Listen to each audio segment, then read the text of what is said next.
So popular was the James Bond line for Sideshow collectibles that they decided to release a series of special James Bond figures called the Legacy Collection. This limited collection featured only James Bond, picking a film or an outfit that hadn't been previously done before. It was to give a brand new flavour to the James Bond line. And it was treated as something of a deluxe range. All of the figures would come in this silver packaging. It had the usual gatefold flap there where you could actually see the figure inside, which obviously looks really nice. But the idea was to give it this sort of platinum or silver kind of look to it. And each figure came with a chip, a poker chip, with the name of the figure it came with.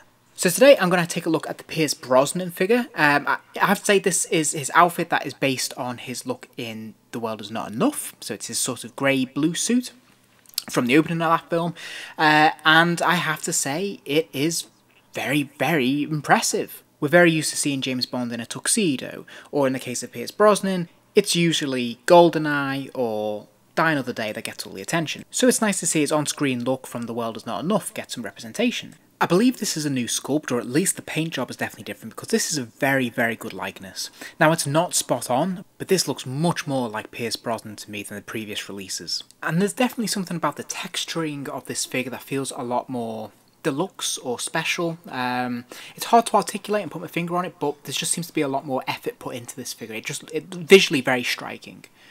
There's a lot of attention to detail in what is essentially a very simple suit, but it looks really good. And again, we have to go back quite a few years to when this figure was being made. And it definitely raises the bar for figures of this time. Again, we have all the usual articulation that you'd expect with one of these figures, but I just think the overall presentation looks solid. Yes, he's got his rubber shoes there, which aren't too impressive, but they happily do the job.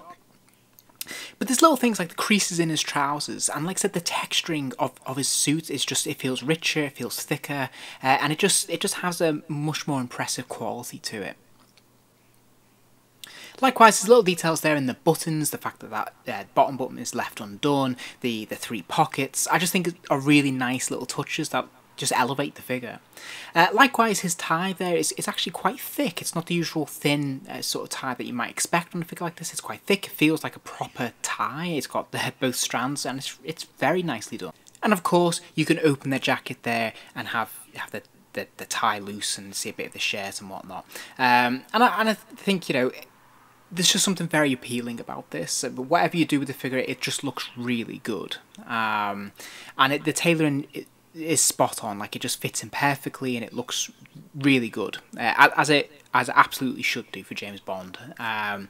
It's so neatly tailored, and it just looks fantastic.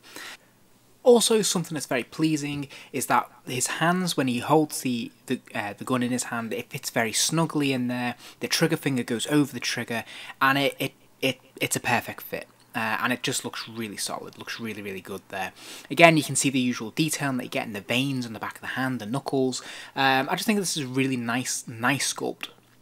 The other hand is open, and you get the detail on those individual fingers there, which give it a very lifelike appearance, which I think is absolutely fantastic.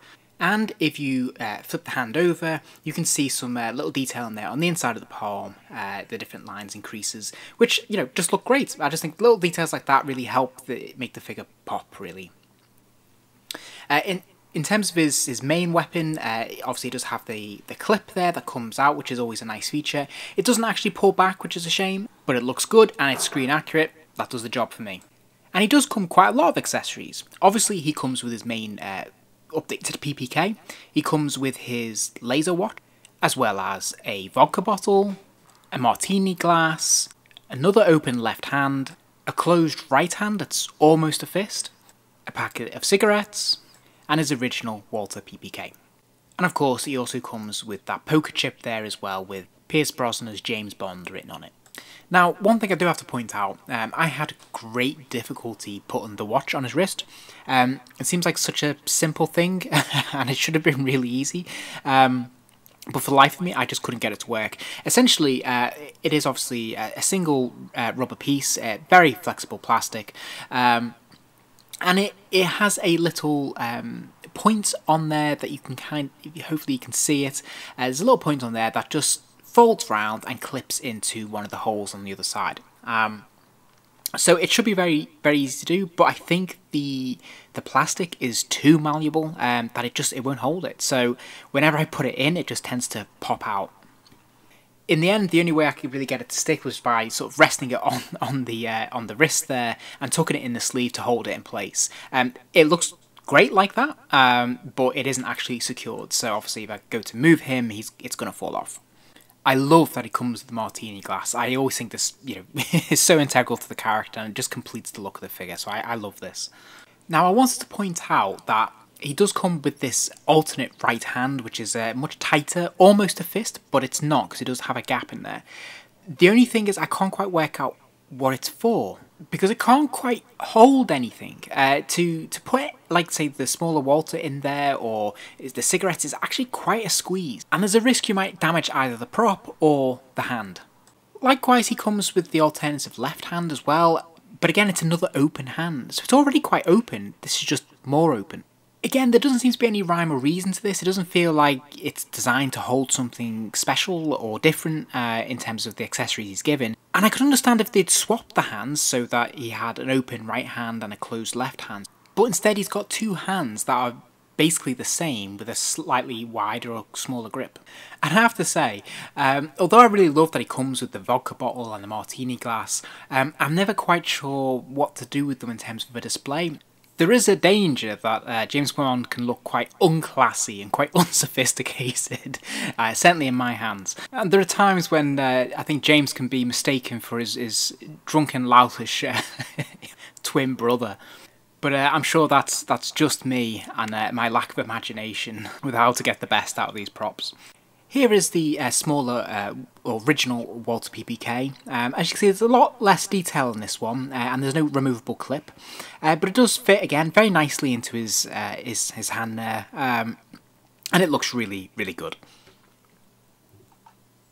So, in conclusion then, I have to say, I absolutely love this figure. I was actually really surprised opening up again. I've had him a few years, and he's kind of sat on the shelf, but actually getting him out the box again, I was actually just really, really impressed with him. Like I said, it's the texturing on the costume. I think the likeness is much stronger than the previous releases, and there's definitely captured, there's a sense of James Bond about this figure.